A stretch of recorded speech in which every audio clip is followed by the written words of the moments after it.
Imagine landing in Japan for the first time. You walk through Tokyo's crowded streets. Millions of people. Endless restaurants. Convenience stores on every corner. Vending machines packed with drinks and snacks. And yet, something stands out immediately. Most people are remarkably slim. Not bodybuilder lean. Not influencer lean. Just naturally healthy. Which raises a fascinating question.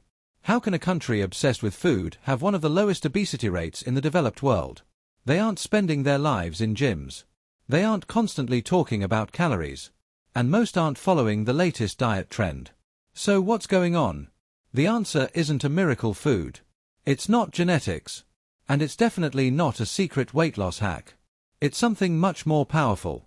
A collection of everyday habits that have quietly shaped Japanese life for centuries. Today, we're exploring 10 Japanese practices that help people stay healthy and maintain their weight without feeling like they're constantly fighting their own bodies. And the first one might be the most powerful of all. 1. The 80% rule. On the Japanese island of Okinawa, home to some of the longest living people on Earth, there's a simple phrase. Hara hachi bu. It means, eat until you're 80% full. At first, that sounds almost too simple. But think about how most people eat. Many don't stop when they're satisfied. They stop when they're stuffed. The problem is that your stomach and brain don't communicate instantly. Scientists estimate it takes around 20 minutes for fullness signals to reach your brain. Which means by the time you feel completely full, you've often eaten more than you needed. The Okinawan solution is simple. Stop a little earlier. Leave the table feeling like you could eat a few more bites. Then wait. 20 minutes later, you'll usually discover you're perfectly satisfied. A small habit. A huge difference. Repeated every day, it can quietly prevent thousands of unnecessary calories from ever being eaten. 2. The meal structure that tricks your brain. Traditional Japanese meals follow a principle called ichiju sansai. Translated, it means 1 soup, 3 sides. Instead of one giant plate overloaded with food, a meal is divided into several small dishes. A bowl of rice. A bowl of soup. A protein. Vegetables. Pickled foods. Something fascinating happens when you eat this way. Your brain experiences more variety. More colors. More textures. More flavors. And because of that, the meal feels abundant. Even when you're eating less. Many people finish a large burger and fries still wanting something else. But a meal with multiple small dishes often creates a stronger feeling of satisfaction. Not because there's more food. Because the brain perceives more food. 3. Your body is not a trash can. Many of us grew up hearing the same rule. Finish everything on your plate. The intention was good. Don't waste food. But there's an unintended consequence. People learn to ignore their body signals. They're full. But they keep eating anyway. In Japan, respecting food is important. But so is respecting your body. Think about it this way. If your body doesn't need those extra bites, where do they go? They don't magically disappear. Over time, they become extra weight. The real lesson isn't to waste food. It's to serve yourself appropriately and stop when you're satisfied. Your body is not a storage unit for leftovers. 4. The vegetable advantage. The average Japanese diet includes an impressive amount of vegetables. Not because people force themselves to eat them. Because they actually enjoy them. This is where many countries get it wrong. Vegetables are often treated like punishment. Boiled. Bland. Forgotten. Japanese cooking takes the opposite approach. Vegetables are pickled. Lightly stir-fried. Simmered in flavorful broths. Dressed with sesame, soy, and other seasonings. When vegetables taste good, eating them stops feeling like a chore. And when vegetables occupy more space on your plate, calorie-dense foods naturally occupy less. 5. The power of small plates. Have you ever noticed that food somehow looks bigger on a smaller plate? That's not your imagination. Psychologists call this the Delboeuf illusion. The size of a plate changes how much food we think we're eating. Japanese meals often use small bowls and small dishes. The result? Portions naturally stay reasonable. What's fascinating is that people often feel just as satisfied.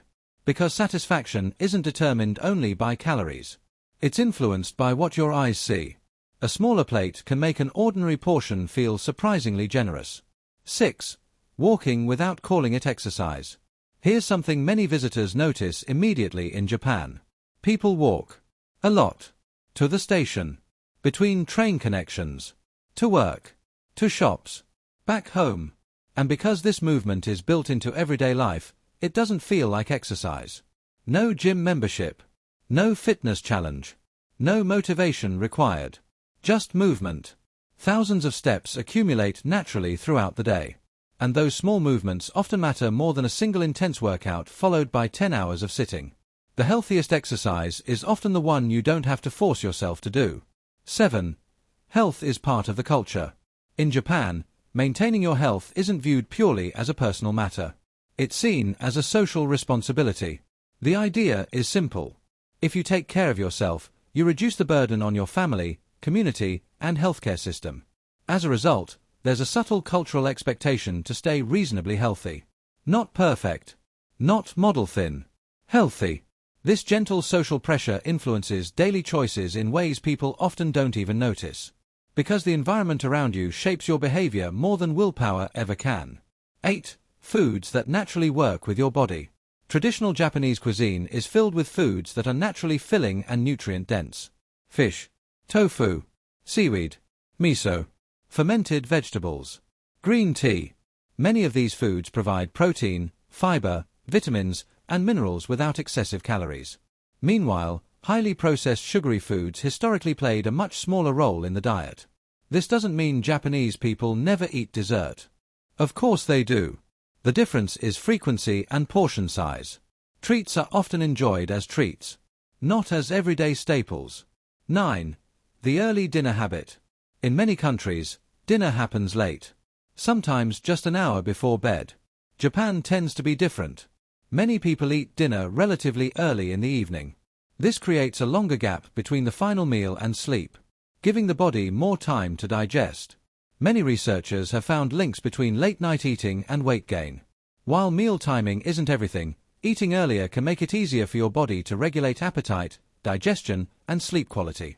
A simple rule many people find helpful. Try to finish eating at least 3 hours before bedtime. 10.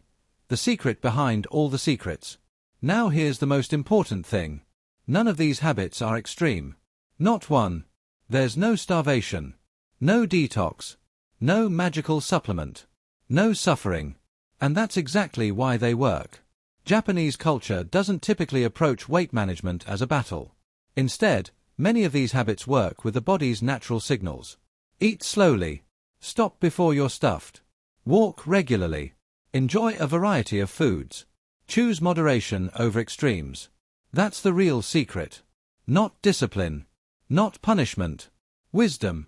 Because the healthiest lifestyle isn't the one you can follow for a month. It's the one you can follow for decades. Conclusion.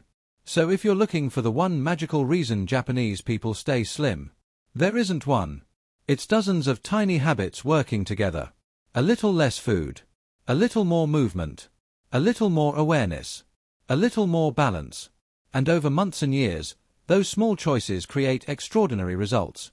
You don't need to adopt all 10 habits tomorrow. Pick one. Practice it for a week. Then add another. That's a Japanese concept called kaizen, continuous improvement through small daily steps. And those tiny steps, repeated consistently, often lead farther than dramatic changes ever could. If you enjoyed this video, let me know which Japanese habit surprised you the most. And remember, big transformations rarely come from big actions. They usually come from small actions repeated every day.